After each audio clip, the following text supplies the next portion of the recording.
How to fix WhatsApp camera zoom on Android phone. Hello guys, in today's video I'm gonna show you how to fix WhatsApp camera zoom on Android phone. First open settings and then scroll down until you find apps and then apps again, and here just type WhatsApp and now click permissions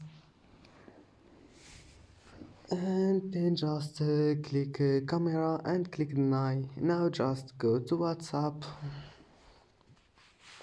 and here open WhatsApp.